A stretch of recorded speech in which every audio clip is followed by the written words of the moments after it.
नमस्कार, मैं हूं नेहा सिंह और आप देख रहे हैं the news lounger UP UK. आज हम किसानों की बात करने वाले हैं क्योंकि जिस तरह की खबरें किसानों को लेकर सामने आ रही हैं वो कहीं ना कहीं हृदय विदारक हैं।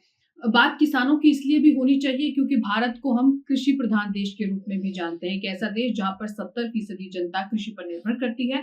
और इसी के साथ साथ एक नारा जय जवान जय किसान का जो कि हर नेता ने अपनी अपनी तरह से यूज किया वो भी काफी फेमस है। तो आज किसानों की बात करेंगे, किसानों की तंगहाली की बात करेंगे, उनकी बदहाली की बात करेंगे। लेकिन जो खबर आज सामने आई वो कन्नौज से है। कन्नौज यूपी का एक ऐसा मैं कहूंगी जगह है जिसे इत्र की नगरी के रूप में जाना जाता है, जिसे खुशबू के लिए जाना जाता है, जहां की मिट्टी तक में इत्र की खुशबू आती है। लेकिन वही कन्नौज आज इत्र की खुशबू के लिए नहीं, आज आंसुओं के लिए जाना जा रहा है। क्योंकि यहाँ किसान आंसू बहा रहे हैं, यहाँ किसान अपनी बदहाली को आत्महत्या के जरिए बताने की कोशिश कर रहे हैं। लेकिन उसके बावजूद ये सिस्टम, ये सरकार सब आंखें मूंदे बैठे हुए हैं। कन्नौज में एक किसान इतना तंगहाल हो जाता है कि आखिरकार वो लिखा जाता है, लेकिन पुलिस द्वारा कहा यह जाता है कि ऐसा कोई नोट मिला नहीं।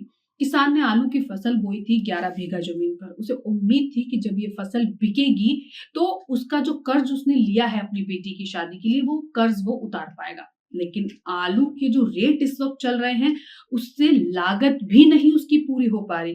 अगर मैं आपको आसान शब्दों में समझाने की कोशिश करूं तो जो लागत आ रही है उससे आधे मूल्य पर, यानी कि अगर आप ये समझिए कि 1 क्विंटल आलू 100 रुपए की लागत पर बन रहे हैं तो वो बिक 50 रुपए की लागत पर रहे हैं। तो इस तरह से किसान जो है वो लागत मूल्य भी नहीं निकाल पा रहे, तो फिर कर्जे में लगातार डूबे जा रहे हैं। लेकिन इस वक्त सब लोग, या हम ये कहें कि सरकार अक्सर झुंझुना थमा देती है कि हमने किसानों के लिए बहुत सारी स्कीमें चलाई हैं, लागत मूल्य को लेकर बात की जाती है, लेकिन जो आलू की खेती के लिए या जो आलू के लिए लागत मूल्य लगाया गया है वो आधे से भी कम कीमत लगाई गई है। तो फिर जो लागत मूल्य है वो कैसे निकलेगा? सबसे बड़ा सवाल इस बीच ये आ जाता है।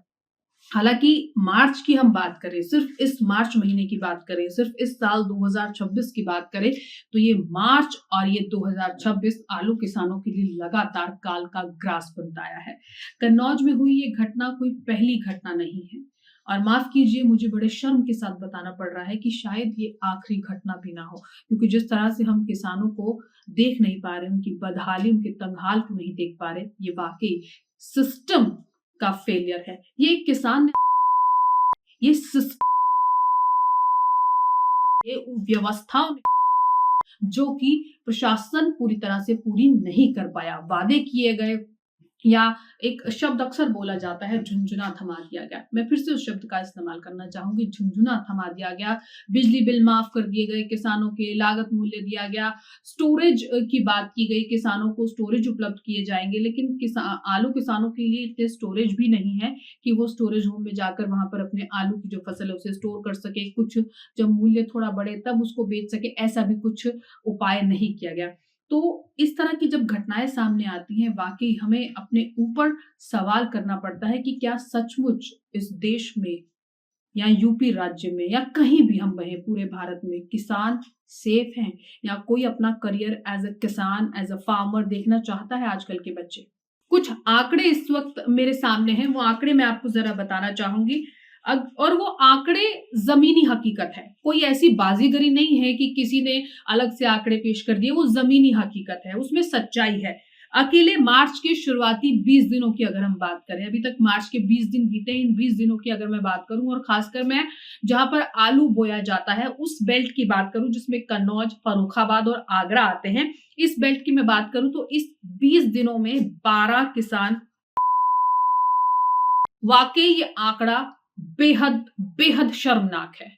ये प्रशासन का, ये सरकार का पूरी तरह से फेलियर है और इसे हम जो सरकार द्वारा इन किसानों की हो रही है, बड़ी बड़ी बातें हो रही हैं। और उनमें से कुछ ऐसी खबरें भी आ रही हैं, एक किसान ने अपनी 5 एकड़ की फसल पर खुद से ही ट्रैक्टर चला दिया क्योंकि उसे लगा कि जब ये आएगी, फसल सामने आएगी, में से निकाला जाएगा आलूओं को नीचे से, फिर इन्हें मंडी में बेचने के लिए ले जाया जाएगा, वो जो खर्चा आएगा वो मेरा लागत मूल्य भी पूरा नहीं कर पाएगा। उसे लगा इससे बेहतर है मैं इस फसल को यही नष्ट कर दूं। और ऐसा पहली बार नहीं हुआ, ऐसी चीजें हमने पहले भी कई बार देखी है। पहले हम देख चुके हैं कि टमाटरों की जब फसल ज्यादा हो जाती है, उन्हें मूल्य नहीं मिल पाता, स्टोरेज जो है वो है नहीं जगह, तो किसान सड़कों पर टमाटर फेंक देते हैं या खेतों में टमाटर फेंक देते हैं। कई तरह की फसलें खुद किसान नष्ट कर देते हैं ट्रैक्टर चला के। सोचिए, उस किसान के बारे में जरा सोचिए जो पूरी मेहनत से बीज लाकर फसल बोता है, लाइनों में खड़ा होकर यूरिया लाता है, लड़ झगड़ कर मौसम से, हर तरीके से अपनी फसल को बचाता है और फिर आखिरकार खुद उस फसल पर ट्रैक्टर चला देता है, वो फसल बर्बाद कर देता है। उस किसान के बारे में एक बार सोचिए, क्या बीतती होगी उस किसान पर, कितना उसे बुरा लगता होगा। लेकिन बड़े-बड़े सरकारी आंकड़े, बड़े-बड़े सरकारी वादे सिर्फ वादे रह जाते हैं। अब कन्नौज के इस किसान की जिसकी मैं बात कर रही हूँ, वेद प्रकाश उनका नाम है, ज़रूर उनके घर भी नेता आएँगे, अधिकारी आएँगे, सरकारी नेता आएँगे। सरकारी नेता इसलिए कह रही हूँ जो भी सरकार में है, विपक्ष के नेता भी आएँगे, अधिकारी भी आएँगे, दुःख भी प्रकट करेंगे, शोक भी प्रकट करेंगे, परिवार पे आई इस मुसीबत की घड़ी में साथ रहने का दिलासा भी दिया जाएगा। लेकिन क्या सचमुच वो दिलासा वेद प्रकाश को वापस ला पाएगा? नहीं ला पाएगा। और अगर सरकार ने, प्रशासन ने अपना काम ढंग से किया होता तो शायद वेद प्रकाश जैसे और किसान हमारे बीच में होते। शायद मैं आपसे इस खबर के अलावा किसी और खबर के बारे में बात कर रही होती। शायद हम कोशिश ये कर रहे होते कि हम बात करें विकास की। हम अपने आप को विकसित देश कहते हैं और हम कह रहे हैं कि हम अभी, हालांकि जो सच्चाई है वो विकासशील देश है, हम अभी विकसित देश नहीं बने और ये हम जब से छोटे हैं तब से हम सुनते आ रहे हैं। लेकिन सवाल यह है कि क्या कभी सचमुच हम विकसित देश बन पाएंगे? विकसित देशों की अपनी अलग समस्याएं हैं, लेकिन हम अभी तक रोटी कपड़ा मकान की समस्याओं से ही नहीं निकल पाए। यहाँ कई ऐसे लोग हैं जिनको छत नसीब नहीं है, कई ऐसे लोग हैं जो बिना खाना खाए सो जाते हैं, कई ऐसे लोग हैं जो आज भी बिना पढ़े ही रह जाते हैं। ऐसे और कई ऐसे गाँव के गाँव हैं जो बिना पानी के जी रहे हैं। पानी के लिए उन्हें कई किलोमीटर दूर जाना पड़ता है और सरकार सिर्फ सरकार बनी रह जाती है। सवाल फिर वही उठता है कि क्या काम सिर्फ अधिकारी फाइलों में कर रहे हैं या सच में कर रहे हैं? एमएसपी की बात की गई कि एमएसपी जो है सरकार की तरफ से लगातार दिया जाएगा। योगी सरकार की ही मैं बात कर रही हूँ, जब से योगी सरकार आई है उन्हीं की बात कर लेते हैं, क्योंकि अक्सर फिर बात की जाती है कि पुरानी सरकारों ने कुछ नहीं किया। एमएसपी की बात की गई।